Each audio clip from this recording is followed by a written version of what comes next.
Hello guys! Andito kami sa aming Ferrari. Nakikita nyo yon? Yan. Nagbabato kami ngayon. Kumukuha kami ng bato. Lalagay namin dun sa taas. Pang sa may landscape namin. Ito yung si paring Jeffrey. Driver. Shout out to all of you. Oh, shout out. Ayan siya. Tapos dun sa baba, dun kami kumukuha ng mga bato. Tapos ipinupunta namin dito sa taas.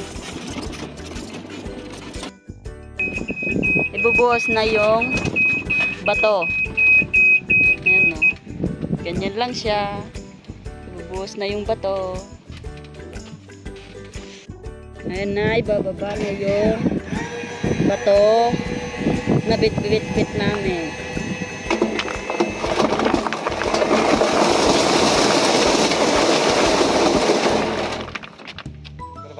Ang dami.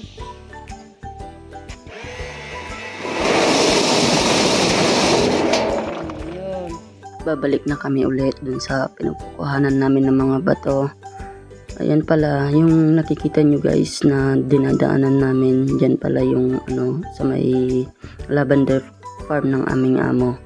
Pasensya na pala kayo guys kasi sobrang malikot yung ng pagka-video namin. Kasi alam niyo naman, rough road tong dinadaanan namin. O, tignan nyo naman guys. So, diba, ang ganda.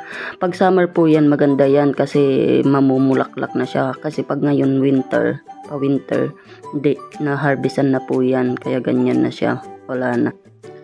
Doon sa pinagkukuhanan pala namin ng bato, doon sa may bagong grapes farm ng aming amo. Maliliit pa lang po doon yung mga grapes, kaya kailangan daw namin kunin yung mga bato. At saka para gagamitin din namin pang landscape doon sa may itaas, doon sa pagtatamnan ng mga herbs ng aming amo. Ito guys, yung mga bato na pinagkukuha namin. Tapos ilalagay namin dito. Ayan po. Bato yan na kinalkal dito sa may grapes. Yan siya. Ayan yung grapes na maliliit pa. Ayan po.